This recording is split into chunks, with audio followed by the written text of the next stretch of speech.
Good morning, guys. Hey, thank you very much for joining me today.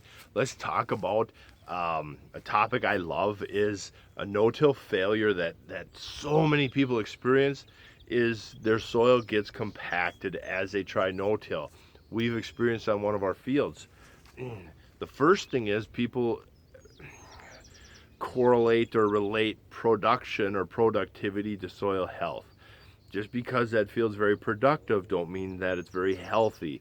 That sounds silly, but it's true. One of my better producing fields is unhealthy in the fact that it's very prone to compaction.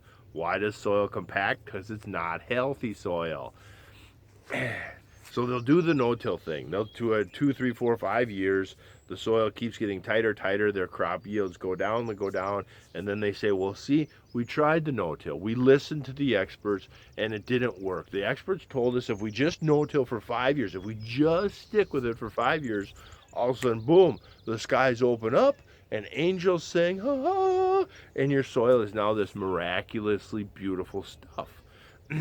Guys, it don't work that way. When you go to no-till, it might be a pain in the ass. You might have a couple years of floundering around.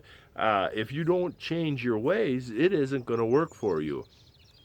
The reason our soil is getting compacted in a no-till situation is because it's unhealthy soil that we were using tillage every fall and spring to fix or band-aid or mask the unhealthy soil so we could still be productive on it.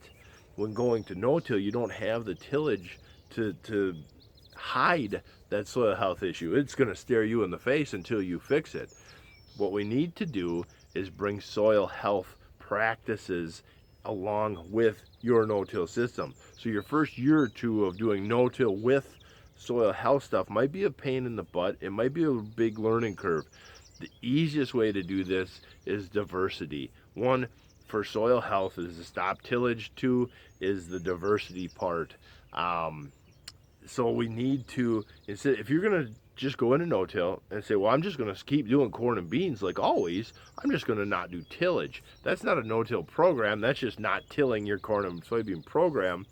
And that's where the big difference comes into play. And that's why many people fail at a no-till thing where they had the potential to reap all the great benefits of a no-till program. And I gotta pick on some of these no-till conference people is because the no-till conference people and all the experts out there. I'm not an expert. I'm a farmer like you guys. I'm learning here as we go, and I'm sharing an experience to hopefully help other people out. But you go to these conferences and these experts are like, well, you just no-till and you just do this. Look at all the evil of tillage and look at all the great of no-till. Come with us if you want to live. And the people are like, yeah, and they're all pumped up when they leave the conference, like, yeah, no-till, yeah. And then they do that for 2 or 3 years and they're experiencing these horrible side effects. But nobody's explained to them that you have unhealthy soil. You have to bring healthy soil into place. So either do a lot of corn on corn or start bringing small grains and follow with a cover crop. That is one of the greatest things a guy can do is the small grains with a cover crop and then go back to corn because that cover crop, small grains with a cover crop, he can build huge fertility, can build huge nitrogen credits. So going into next year's corn, you might need a third, half, zero purchased nitrogen depending on the type of cover crop you use. Well, now, okay, so you spent $30 on a cover crop behind your small grains, but what if it replaces $70 to $100 worth of purchased fertilizer next year? What if it's a wash? What if you spent $70 on a cover crop program? I don't know how you could, but let's say you spend $70 on the cover crop program and the next year it replaced $70 of nitrogen. You're still so far ahead because this cover crop also is going to recycle nutrients. It's going to bring P and K up from way down below and bring up. It's going to fight compaction. It's going to help water infiltration. It's going to help drought proof or less drought stress. Let's say less drought stress, not drought proof, because that people think differently about that. They think, well, if I do a cover crop, I'm in dry land. I'll never have a drought again. Well, no, that's not quite true. It will lessen the drought stress because you get more in there. But then you have to be careful on the cover crops you use. If you are in a drought-prone area, you might not want to bring in rye, a massive amount of rye, because rye and some of them other cereals can actually dry out the soil. So you need to be researching and educating yourself there. But a big thing is just that crop diversity. And we don't need to go through all this stuff, but soil health has to go with your no-till program, plain and simple. If you want no-till to succeed, you have to bring soil health in to fight the compaction for you. Roots are gonna do better than a disc ripper in the long run. What happens, so here's our bare soil, our tilled soil. Right behind the trees, I just went in the neighbor's field and grabbed a scoop, shoveled a scoop out. In regular soil, there's nothing here. There's nothing here to absorb the energy when traffic comes on it. When rain hits this top, it beats this top closed. Then the water has a hard time getting in. In that hot sun, the sun drives the heat down 3-4 inches so the worms and bug life don't come up here to open it back up. They hide in that cool, damp soil down below. So that's where we get our runoff. That's where we get our erosion. That's where we, even around here, I can see it in some of the other fields. We'll have a decent amount of rain, but you can tell in some of the other fields where their crops are looking drought stressed, and you're thinking, how are you doing that? Because all their water is running into the ditch, not into the soil. When we have a root system, that's why corn on corn is so fantastic for a whole soil health thing. Look at the root. Look at how big a diameter that root thing is. And a lot of these big roots, they went down 4, 5, 6, 8, 10 feet. That is massive. It brought nutrients all the way from back there. The P and K is right here.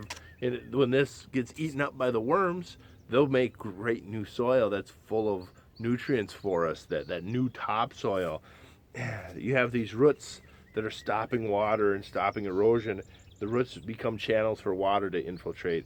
The residue, look behind me, all that residue, it covers that soil in the summertime so the bugs can come right to the surface all summer and eat. Look at my video of where did my residue go from last fall.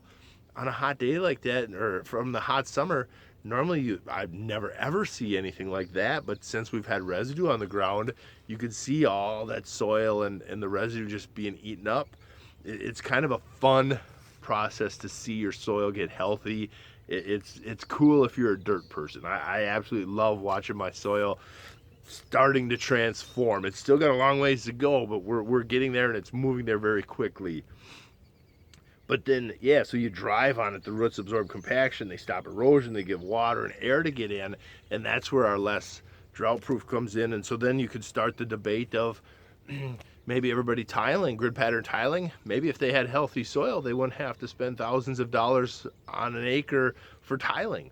If they had healthy soil, maybe they could have put that money in their pocket and kept working on improving their no-till and soil health stuff, and been major dollars ahead. And I'm sure you're going to get a ton of people from, if you went into any Minnesota river valley, whether it's western Minnesota or southern Minnesota river valleys, and said, yeah, you guys have unhealthy soil, you need to start no-tilling and bringing in soil health, they'd laugh you right out of town, because they'd tell you, well, no-till don't work here, look at our soil's way too sticky, and they'd list a million excuses. And then I would drive 4 and 5 hours north from a southern Minnesota river valley, north back to my home place here, and we're making no-till and cover crops work. So I find it kind of entertaining. Soybeans in a soil health situation add nothing. What is that gonna add for your soil health? If you are in a corn and soybean rotation, the year you plant soybeans, that does nothing. All a soybean plant does is give a guy a quick cash so he can live from paycheck to paycheck on his farm, and it just takes from the soil. It contributes nothing. Let's get rid of that thing. It makes me mad. I don't mind doing soybeans, but they're part of a program, and so that's where we really got to accept it. I'm starting to repeat, so we're going to end this video quick, but it's a mind thing, guys. Change is very hard. We need to accept these changes. If we want to be sustainable in farming, this is what needs to happen. I can't picture in 10 years, mark my word, I will say it today, mark my word, in my area, from Rock Creek, Rush City, down through North Branch, Isanti, Cambridge, Ogilvie, Princeton, Mora, Malacca, through this huge area, and even a little bit wider than that. In 10 years, the guys doing conventional tillage will be the oddball out. I guarantee it, because this area is so hungry that soil, and guys are starting to realize it takes a few guys like me and a couple neighbors here that we're making it work. And then we host these farmer to farmer conventions to try and help share these experiences and offer advice and try to educate the farmer, because we have no stake in the game. I do not care if you no-till or do 20 passes of tillage. I do not care. It makes no difference to me either way. We just want to help farmers do a better job, because the only way it affects me is when regulations come down. When the state of Minnesota starts putting regulations on tile, and putting regulations on nitrogen application, and putting regulations on neonicotinoids, and putting regulations on buffer strips. I don't have to worry about buffer strips. It's irrelevant to me. I'm on a no-till ground. The whole field's a buffer strip. But when the idiots and these morons, that Mark Dayton pile of craps, when they sit down at the Capitol and they watch all these farmers around just rolling dust, they make laws because they don't like to see that. And so then it affects me. Then it affects me, and then it bothers me. So that's a whole nother topic too, But yeah, we got to have that soil health and to make a no-till system productive and work. And guys, I'm going to leave it right there. Keep the conversation going below. I know I get a little rambly sometimes and I kind of veer off topic, but that's who I am. Keep the conversation below. Thank you very much for watching.